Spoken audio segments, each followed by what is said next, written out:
早晨啊，浩仔啊，今日呢條片呢，就想講下我15歲開始做嘢，到而家24歲啱啱開公司成個時間線嘅過程。相信大家睇到我呢，係因為 IG 開始留意到我嘅。咁平時 IG 短片呢，我放唔到咁多嘢。咁我諗大家撳到呢條片呢，係對我係有啲興趣先會撳入嚟啦。咁長片我話可以同大家廢噏多幾句，講下故仔咁樣啦。而家就開始講成個故事啦。點解會15歲開始做嘢呢？因為當初屋企個環境唔好，我要幫補家計，所以我15歲就有返暑期工。嗰陣時第一份工就做 KFC， 30-40蚊到一個鐘，我就一直成個暑假都喺度返緊工，返工非常辛苦。中四呢，我點解繼續有 keep 住返呢份工呢？因為屋企實在係太等錢使啦，所以我就要犧牲下啲時間啦。我星期六日會返。星期1至5咧，放學之後就會返，差唔多日日都係做嘢嘅。一放學就跑返屋企，換完衫我就衝返工，差唔多做到10點半收工，返到屋企沖完涼瞓覺，已經半夜。日日都係咁樣，每日瞓唔到幾個鐘頭，又繼續去返學，之後繼續返工。人哋放暑假、聖誕假、新年假去玩嘅，我又繼續返緊工，因為嗰啲時間可以賺多幾千蚊啊嘛。所以其實我由15歲開始呢，我已經係開始賺到錢㗎啦，已經儲咗啲錢。當然全部都係攞嚟幫補屋企啦。嗰陣時辛苦少少，但係點解會諗到退學呢？到中四我又冇讀，因為呢一年我就感覺上，我計過條數，我一日返10個鐘先得300-400蚊。到我中學畢業，其實我係完全改變唔到屋企嘅環境嘅。喺機緣巧合之下呢，我發現有啲課程可以讀，讀完之後呢，唔夠18歲都可以入行地盤。咁我就去咗讀啦，我就諗住話有門手藝做地盤又可以快啲揾錢。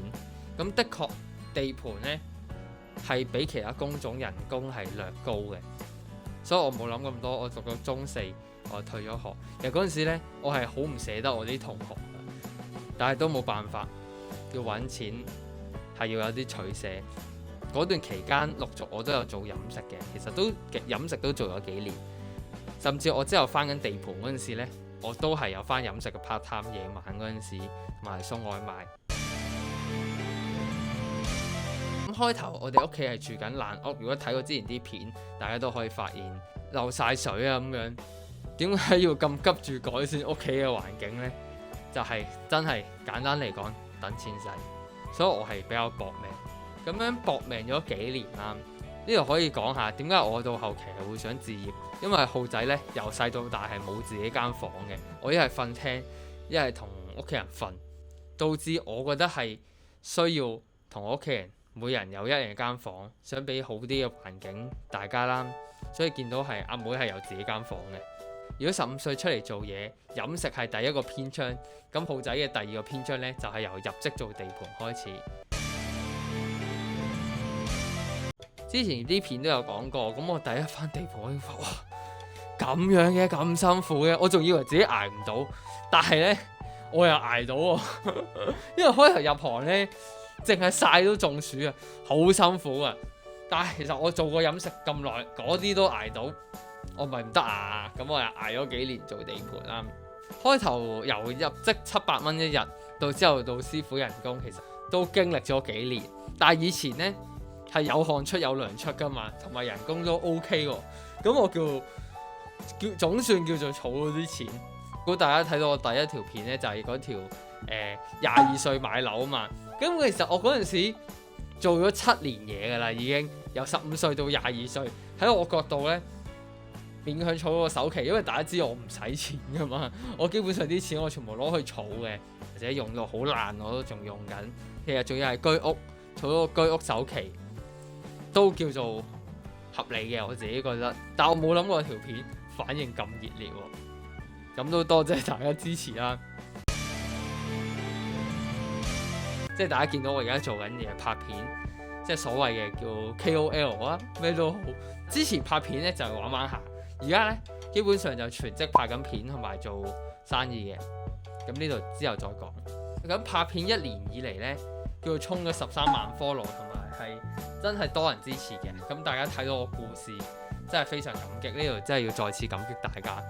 到我上年發現呢一行已經搞唔掂啦，嚴重嘅拖糧問題啦，到少嘢做，咁喺機緣巧合之下呢，即係叫做拍片紅咗，我話決定出嚟自己創業，就係上年見到我嘅23歲開公司。就我一直以嚟呢，我嘅目的都係想改善我屋企人嘅環境啦。我之前都做到，開公司之後，其實我嘅成本，無論時間定係我請人嘅成本係非常高嘅。之前靠住搏命做，可能返學嘅時間我都會返工，返地盤嗰陣時連續幾個月唔休息，即係一夜返100-200日呢，甚至我整親呢，我都係照返工，因為我哋日薪係咁樣先有錢。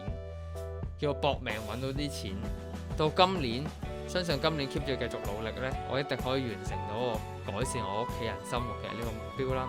之後條路點樣我都唔知道，短短幾分鐘又講下呢9年嘅經歷。其實我相信喺香港生活呢，大家都辛苦，大家都攰，所以我其實係平時冇乜特別，我就唔會出嚟喺度講呢，好似無病呻吟咁樣。其實大家都辛苦嘅，但係條路都唔同，因為喺香港住嘅成本太高。咁我拍片呢，鼓勵到唔同嘅觀眾呢，其實佢哋同我講翻，我都好開心。同我自己本身拍片呢，都係興趣嚟嘅，我自己又可以睇翻，原來我已經做咗9年嘢喎。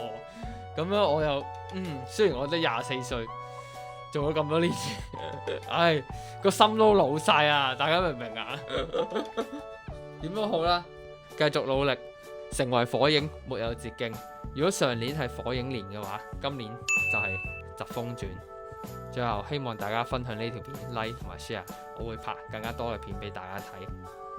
咁大家有咩想知道呢？或者想我拍嘅嘢都可以同我講嘅。唔知有咩重結喎？我條片嘅主題係咩啊？我甚至連稿都冇打，純粹係俾啲真係好奇寶寶可以了解下。我唔知講咩喎，而家突然間。好啦，咁我哋下集再見啦，拜拜。